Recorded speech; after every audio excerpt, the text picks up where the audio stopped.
You are living someone else's life, and the most disturbing part is that this person doesn't exist. They are just a mask you created to survive in the world. Carl Jung called this the persona, and it might be the most liberating and terrifying discovery in modern psychology. The truth is that most of humanity spends their entire lives playing a role.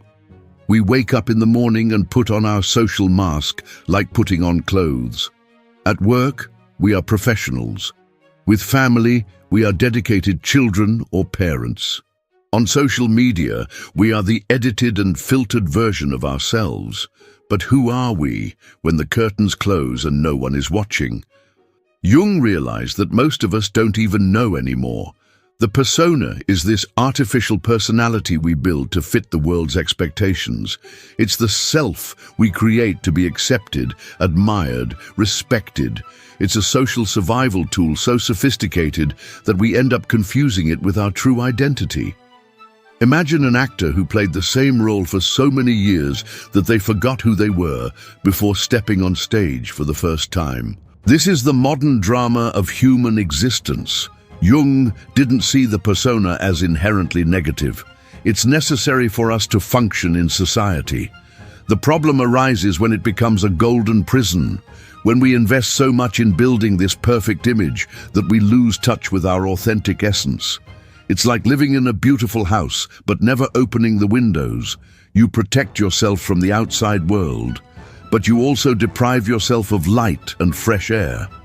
Think about how many times you've said yes when you wanted to say no, just to maintain your image as a pleasant person. Or how many times you've kept your true opinions to yourself to avoid conflict. Each time we do this, we feed the persona and starve our true soul a little more. It's such a gradual and subtle process that we don't even notice when we cross the line between wearing a mask and being the mask. Modern society has intensified this phenomenon in ways Jung could never have predicted. We live in the age of personal curation, where every photo, every post, every interaction is carefully calculated to maintain our personal brand. We are CEOs of ourselves, and the product we sell is an idealized version of who we are. But what is the cost of this constant performance? Jung observed that people who most identified with their personas were often the unhappiest. They achieved success, admiration, social status, but reported a deep sense of emptiness, as if something essential was missing. It was as if they had gained the whole world but lost their souls in the process. This is the tragedy of the successful persona. It gives us everything we think we want, but robs us of everything we truly need. The Swiss psychiatrist discovered that there is a critical moment in every person's life, usually between ages 35 and 40, when the soul begins to rebel against this false identity. Jung called this the midlife crisis, but not in the cliché sense we know today. It's not just about buying a sports car or having an affair. It's a profound existential awakening, an urgent call from the psyche to return to our lost authenticity. But here's what few understand. This crisis is not a collapse, it's a rebirth. It's the soul trying to remind us who we really are beneath all these layers of social expectations and self-impositions. It's as if an inner voice whispers, "You can stop pretending now. It's safe to be yourself." Jung realized that there is a natural process of individuation that calls us beyond the persona. Individuation doesn't mean becoming selfish or antisocial. It means integrating all aspects of our personality, even those we consider unacceptable, into an authentic and genuine wholeness. It's the process of becoming who you really are, not who the world expects you to be. Imagine if you could look in the mirror and completely recognize the person there, not the edited version, not the character you play, but your truest and most integral being. This is the promise of the journey beyond the persona. It's scary because it means abandoning the security of external approval, but it's liberating because it means finally coming home to yourself. If this idea has already resonated with you, imagine what's coming next.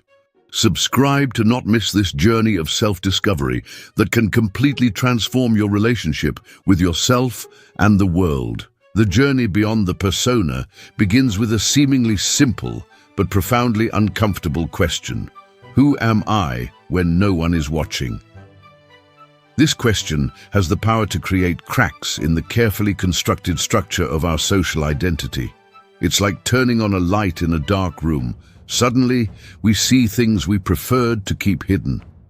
Jung discovered that behind our carefully cultivated persona exists what he called the shadow, all the aspects of ourselves that we reject, deny, or consider unacceptable. The shadow is not necessarily bad. It simply contains everything that doesn't fit the perfect image we want to project.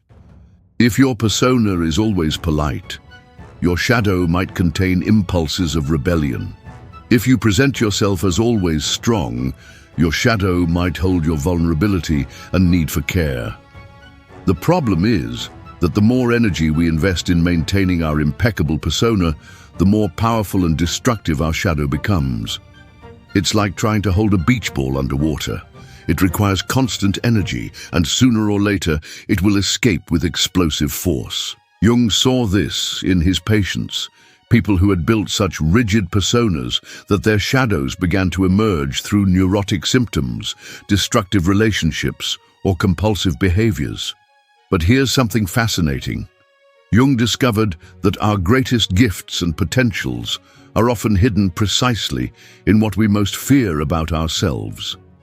The wild creativity we repress because it's unprofessional, the sensitivity we hide because it's a sign of weakness, the natural leadership we deny because we don't want to seem arrogant. Our shadow is not just a repository of negative characteristics, it's a buried treasure of unexplored possibilities. Think about the last time you felt envious of someone. Jung would suggest that this envy is often a sign that the person is living something that exists as potential within you, but that your persona doesn't allow you to express.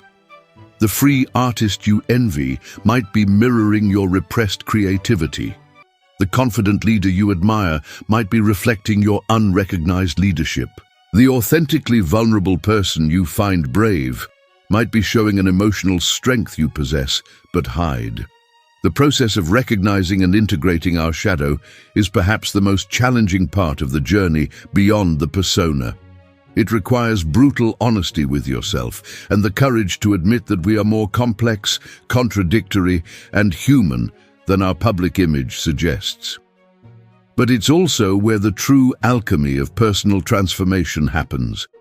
Jung observed that the most interesting and authentic people were those who had made peace with their internal contradictions. They could be simultaneously strong and vulnerable, serious and playful, confident and humble. They didn't try to be perfect, they tried to be whole. And paradoxically, this integration of contradictions made them more, not less, attractive to others. There is a fundamental difference between performative vulnerability and authentic vulnerability. The former is still a form of persona, a mask of authentic person that we wear to gain approval. The latter is simply being human, with all the imperfections and contradictions that implies. Jung realized that we can only truly love and be loved when we stop trying to be perfect and start being real. Society teaches us that we should have our lives figured out by 30. But Jung suggested something radically different, that real life begins when we stop trying to figure everything out and accept the mystery of who we are. It's a profound relief to realize that you don't need to have all the answers, don't need to be consistently admirable, don't need to maintain an impeccable image 24 hours a day. Imagine waking up in the morning without asking yourself, how should I behave today to be accepted? And instead asking, how can I be more truly myself today? It's a subtle shift in perspective, but revolutionary in its results. Suddenly, social interactions become less tiring because you're not constantly managing an image, Relationships become deeper because you're present with your wholeness, not just your edited version. Jung called this the process of individuation, not in the sense of becoming a selfish individualist, but in the sense of becoming a genuine individual. It's interesting that the word individual comes from the Latin individuus, which means indivisible. Individuation is the process of becoming a person not divided against themselves, integrated and authentic. If this journey resonates with you, if you feel called to explore who you really are beyond all expectations and self-impositions, then share this video with someone who needs to hear this message. Comment below about what aspects of your persona you're beginning to question, and subscribe if you want to continue this deep dive into the territories of the human psyche. But there is an even deeper secret that few know about this journey beyond the persona. Jung discovered that when we stop investing all our energy in maintaining a perfect external image, this energy becomes available for something much more powerful. Connection with what he called the self, our deepest and wisest center. The self is not the inflated ego or the polished persona. It's something much vaster and more mysterious. It's our connection to universal wisdom, to the archetypal patterns that govern human experience, to the creative force that propels us toward our greatest expression. Jung discovered that the self only emerges when we stop trying to be special and start being genuine. This is the most surprising revelation of Jungian psychology. Our greatness doesn't come from building an impressive image, but from surrendering to the truth of who we are. It's like discovering that you spent your whole life trying to be a movie star when you're actually a sun, a natural source of light and warmth that does not need to perform to shine. Jung observed that people who completed this journey of individuation radiate a special quality. They have presence without needing to attract attention. They have authority without needing to dominate.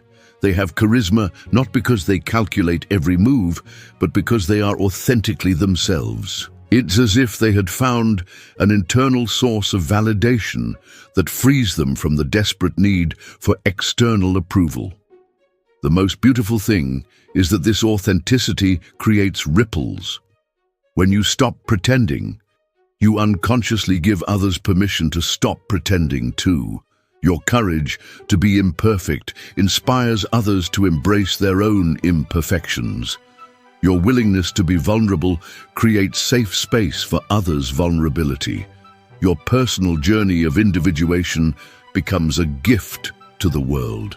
Jung believed that each person who completes their individual journey of authenticity contributes to humanity's collective consciousness. It's as if each person who awakens from their persona adds a drop of truth to the ocean of human experience. Your personal transformation isn't just about you. It's about elevating the quality of human consciousness as a whole. But perhaps Jung's most liberating discovery is this: you don't need to be perfect to be loved. You don't need to have everything figured out to be valuable. You don't need to maintain an impeccable facade to be worthy of respect. In fact, it's exactly the opposite. Your imperfections, your struggles, your contradictions are what make you human, relatable, and genuinely connectable. The persona is a mask we wear out of fear. Fear of not being good enough, of not being accepted, of not being loved. But Jung discovered something extraordinary. When we finally have the courage to remove the mask, we discover that what we feared losing, love, acceptance, connection, actually multiplies. People are more attracted to our authenticity than to our performative perfection. Think about the people you most admire in your life. They're probably not those with seemingly perfect lives, but those who are genuinely themselves, with all their complexities, vulnerabilities, and contradictions. They are people who seem comfortable in their own skin, who aren't constantly trying to impress or prove something. They simply are. And this quality of being is magnetic. The journey beyond the persona doesn't happen overnight. It's a gradual process of shedding, like a snake changing its skin. Some layers of the persona might be necessary for certain contexts. After all, we still need to function in society. The question is not to completely abandon every form of social adaptation, but rather not to identify totally with it. Jung suggested that we develop a conscious relationship with our persona.